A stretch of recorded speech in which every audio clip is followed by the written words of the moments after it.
Hey guys, it's Tori and Steve. Say hi, Steve. Hi, Steve. And today I look a little crappy. I didn't have a good night. I was a little like, ugh, you know. Beautiful. What are you talking about? Well, I just put a little bit of lippy on, like the girls lippy say. stick. Lippy stick. That's what my grandfather called Lippy it. and lippy. Lippy stick. I had a stepbrother named Chuck. We called him Chucky. And my grandfather would call him Yucky. He couldn't pronounce. Hey, Yucky. Hey, Yucky. Didn't your grandfather have like animals with like American names or something like that, and they sounded funny? There was another one that you had said something like that. I don't know. Look, you guys, you want to see Mount Shasta real quick before we lose it? Ain't she beautiful? It's like a beautiful little drive out here. Someone on the side of the road. Wonder what they're doing. Taking pictures. Oh, sorry. That was the shoe, wasn't it? The windshield? I'm telling you, looking a little suspicious. A little suspicious. May they be resting? We don't know. Nay, nay. Was there a foot up there? It's that kind of pullover time. It's like our makeout session drives. It's like they didn't even make it to the corner right there. Get off the road. It's like about another 50 yards. There's a cutoff. Let me show you guys this side over here. Over here we got some cows. We got some snow up there. Isn't that beautiful? Nice. So on the other side of that, if you keep going, that's where you get to the ocean, the Pacific Ocean. That way's north. So you're going to Oregon, Alaska. Over there's east. So we're going over there with you, Teresa and Melanie. And then back there is south. So that's Mount Shasta, ALA, down south, dirty south. Dirty. I know, 36. Oh my God, I'm gonna be 37 this year. Can you imagine? Yeah, you can imagine. You've been there. Yep. 37. This guy's gonna be 64 this year. 64. Yeah. I don't like to think of time. Weird, right? Let's turn those numbers around. I think something's Not on mine, on yours. Something's messing with us. I don't know. There's like a glitch in the matrix. I've been noticing that. But yeah, so we are on our way to Wairika. We need to get some animal feed, like always. Things don't stop eating, you know. They don't feed themselves. Well, they do, because they free range. So why do you feed them? Because they still need to be fed. Yeah, they gotta be fed. Yeah. I'm like, they're foraging. I mean, that's just like, I don't know. They're not extra-ness. really gonna be healthy, you know. With all the organic stuff. And then they're picking up parasites that are in the bugs and stuff. So that's why I worm them each month. Yeah. So keep worming them. If they were just in cages, I'd probably worm them about every 6 months or something like that. You know, making sure they don't have pesticides or little worms and I dust them in 7 dusts since they're babies, and I keep on their cages and I dust them in 7 dusts so that they're lice and bug free. Yeah. So if you guys are interested in any of the breeds that I have, I've got them. So just send me a DM. We have all kinds of purebreds. We have like the Easter, well, there's Easter eggs are not purebreds. There's a whole bunch of different. But anyways, we have like the Hamburgs, we have the Buffs, we have the Cinnamons, we have the Dominiques. Where the roosters and the chickens are the same breed. We've got guineas, we've got rabbits. Yep. We've got the goats. We've got them all. Got baby goats. So yeah, just let me know. Oh my God, I feel so bad letting them go. A lot of baby rabbits. Time to go.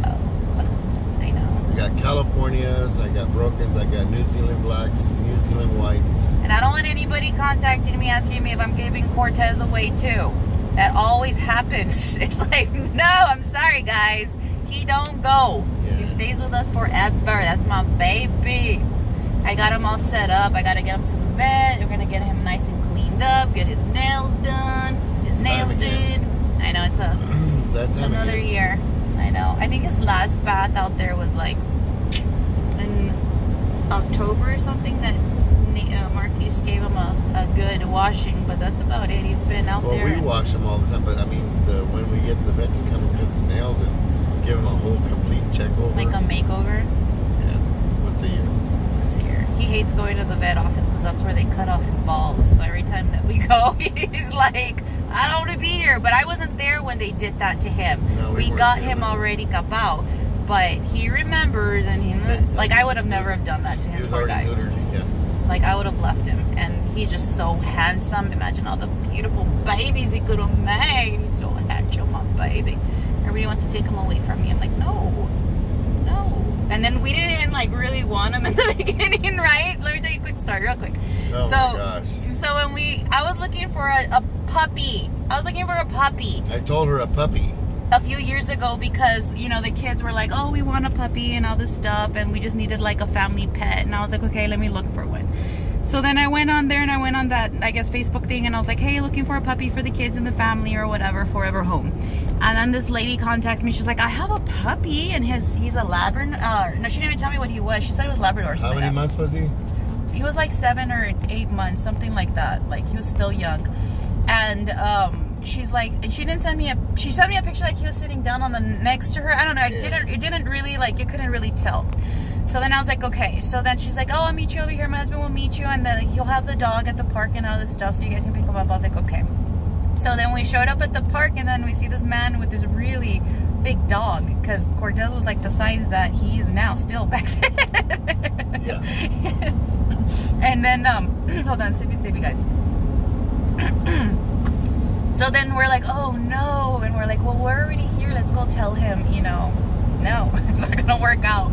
And then, so we started walking that way. And as soon as the Cortez saw us, he was like, and he was so excited, right? Like almost like an instant attraction. And then he like kind of ran towards us, and he was huge. And at that time, Bea was a little smaller. So he like knocked Bea over, but not like intentional, just like plain. And he was like really clumsy. Big. Yeah, clumsy. He was really big compared to the kids.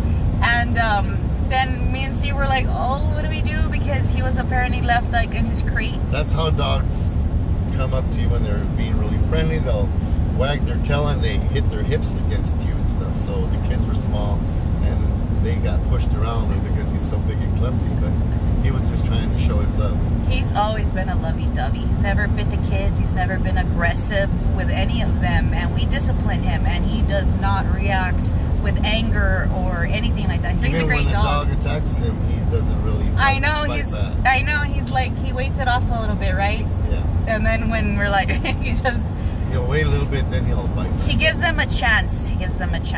Anyway, so then we got off and he did all that, and me and Steve were like, oh, what do we do? And then the lady had told me that she didn't have time for him, and that she felt really bad for him because he's always like stuck in a crate for like more than 8 hours a day or something like that. So I was like, oh my God, look at this train, guys.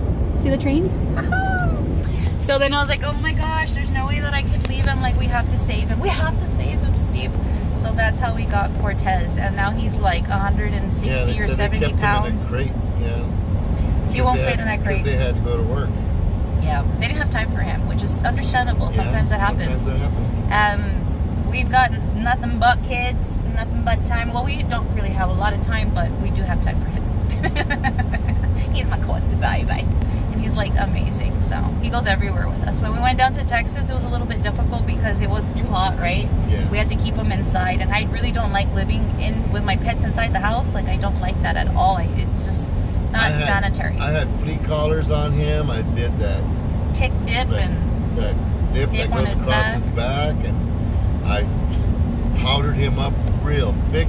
Just to go outside and go to take a little wizard. And he come in with ticks and like hanging off him.